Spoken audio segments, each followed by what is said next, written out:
Sounds like Europe. Cross-border podcasting. Hello and welcome to Sounds Like Europe, cross-border podcasting, a project brought to you by WePod.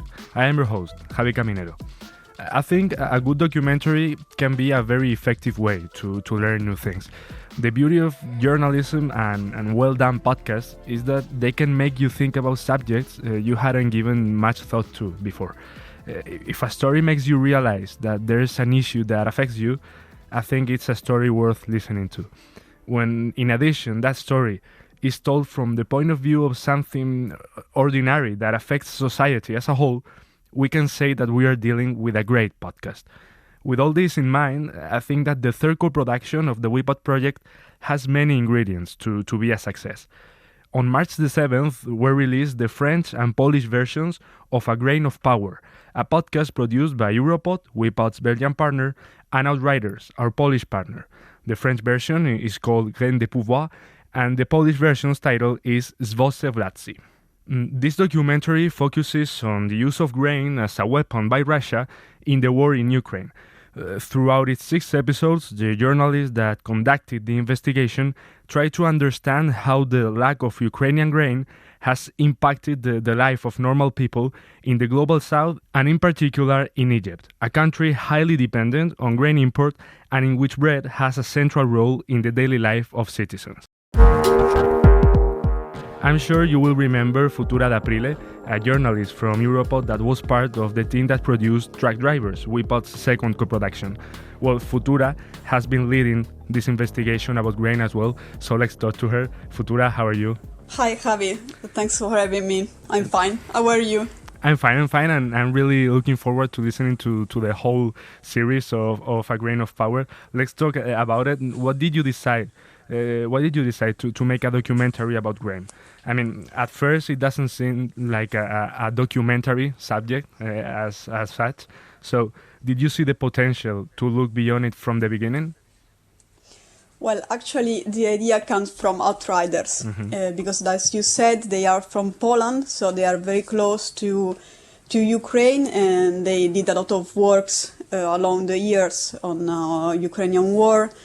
And so they came up with the idea of try to understand how grain was used as a geopolitical weapon by Russia.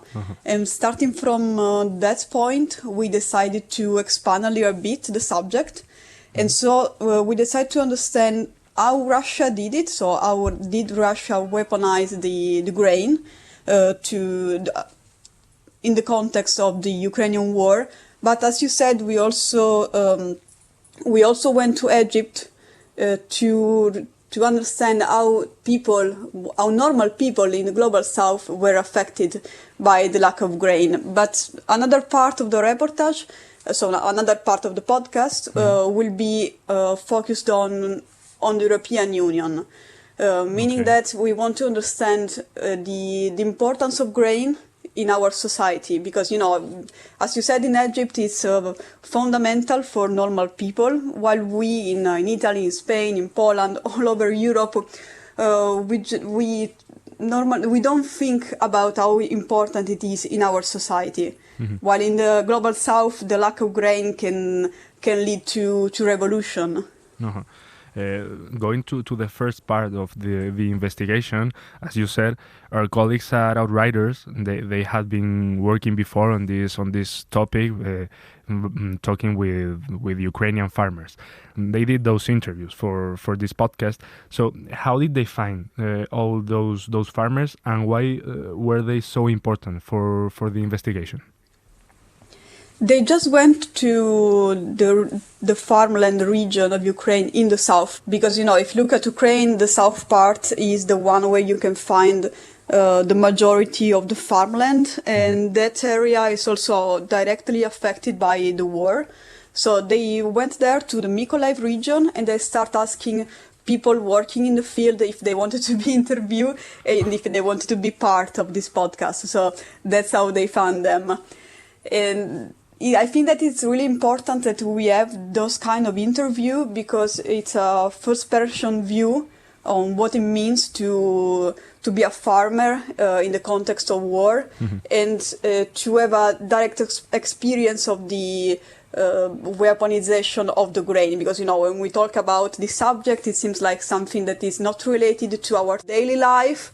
It seems like all something that is only related to geopolitics, while it's not like that, because it means that normal people can't earn enough money, can't have their normal job, and they have to cope with a war in a different way respect to soldier, for example. So it was very important to let the audience understand what it means to be a farmer, be a civilian in the context of war. Yeah, and it was like going back to basics in terms of journalism. You just go to Ukraine, to that region, and try and find people that can help you and actually find them. You followed the grains journey in this documentary, so you had to travel a lot to prepare it. Tell us, what places did you visit, and how did each trip contribute to the final product? Yeah, I did a very long trip. I was away 2 weeks, actually. Firstly, I went to Odessa in Ukraine, then to Constanza in Romania, and lastly to Istanbul in Turkey. In Odessa, I spoke with a dock worker and a dock worker union, because I wanted to understand what it means for dock worker to work during the Ukrainian war, because Russia, since the beginning, has been attacking ports and infrastructure to stop the export of the Ukrainian grain. So we wanted not just to understand what it means for farmers, but also for all the chain of the export.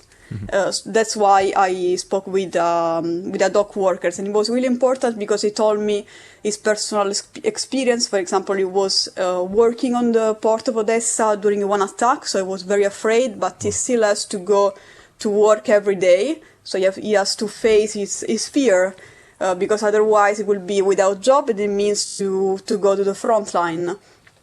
And then I went to Romania in Constanza. That is one of the biggest ports that we have in the Black Sea.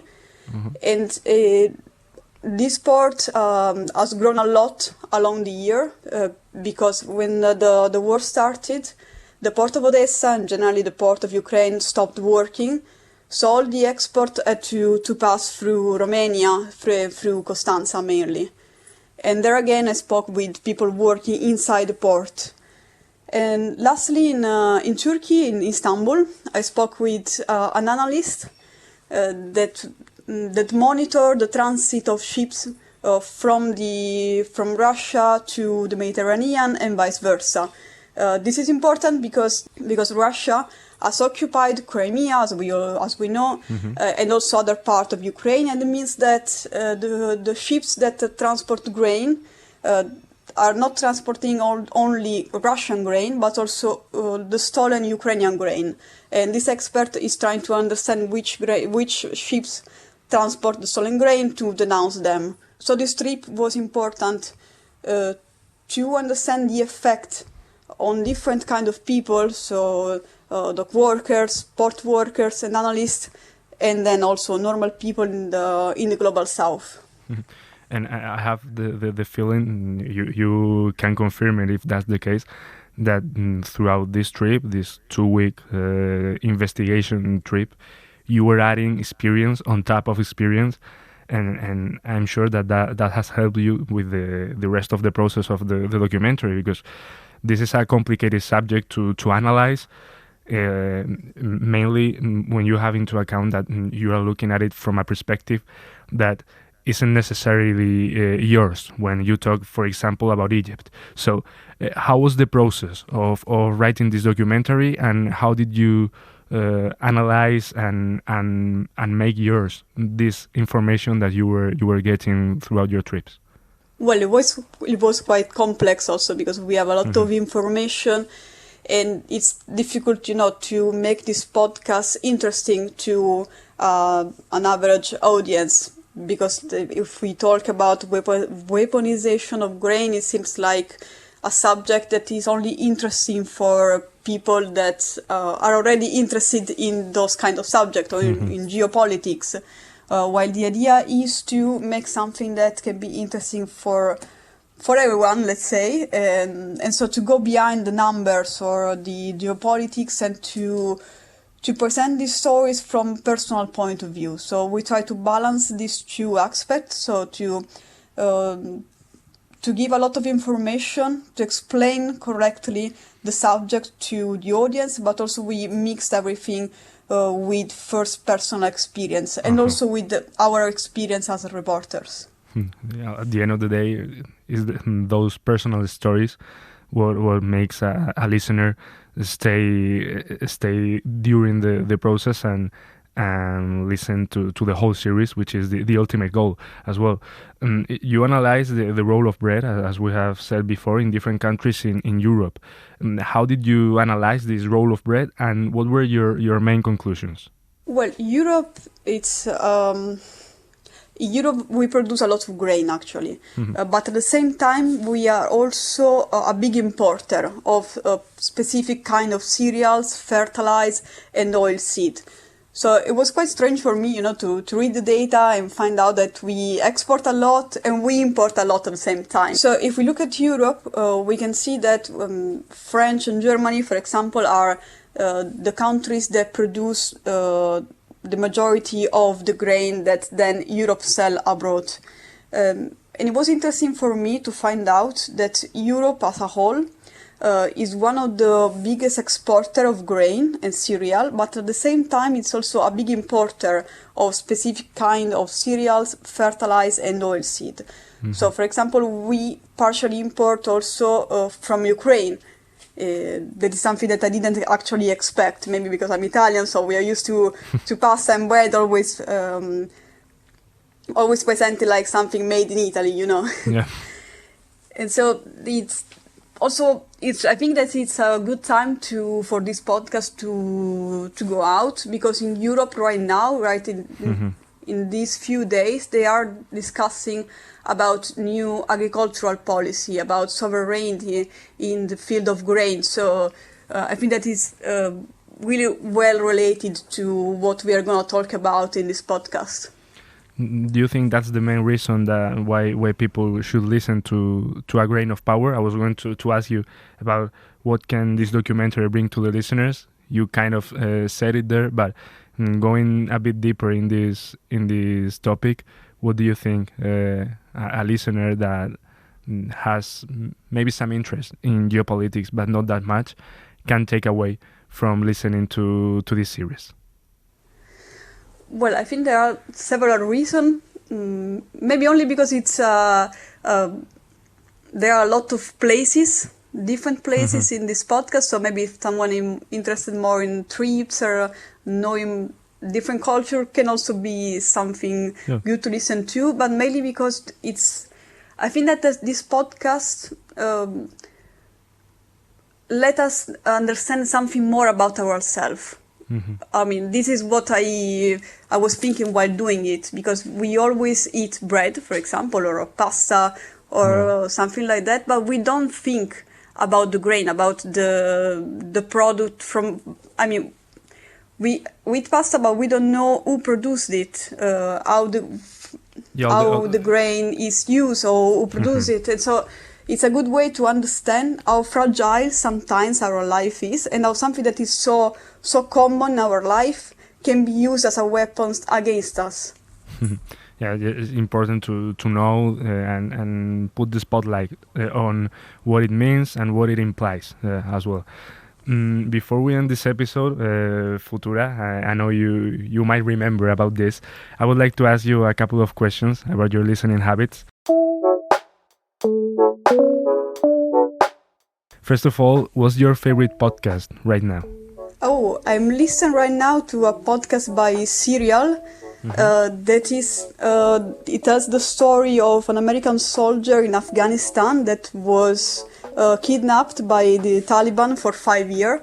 So all the story is about his story, and to understand if he left the compound on his own will, or if he really was kidnapped. And When is your favorite moment to listen to podcasts? That moment you look forward to when you haven't been able to listen to a good podcast in some time? Think about it and go there and tell us. Well, I really like to listen to podcasts while walking around the city. I live in Rome, so I have to walk a lot sometimes. And other time I do that for pleasure. So when I do that, it's for me the best moment to listen to a podcast. Futura D'Aprile, journalist at Europod, WePod's Belgian partner. Thank you for joining me in this episode of Sounds Like Europe. It's been a pleasure having you here once again. Thank you, Javi. And to everyone listening to this interview, please check out the French and Polish versions of A Grain of Power if you want to be aware, as we have just been speaking about, of how something as mundane as grain can affect our lives and European policies. You can find the link to both of them in the description of this episode. For those of you who don't speak neither of these two languages, please stay tuned for the release of the English version later in April. I've been your host, Javi Caminero, and I will be back in 2 weeks with another episode of Sounds Like Europe. Bye. Sounds Like Europe, Cross-Border Podcasting is a WePod podcast funded by the Creative Europe programme. Hosted and written by Javi Caminero, sound design by Manu Tomillo, coordinator Alexander Damiano Ricci, executive producer Anna Ribera.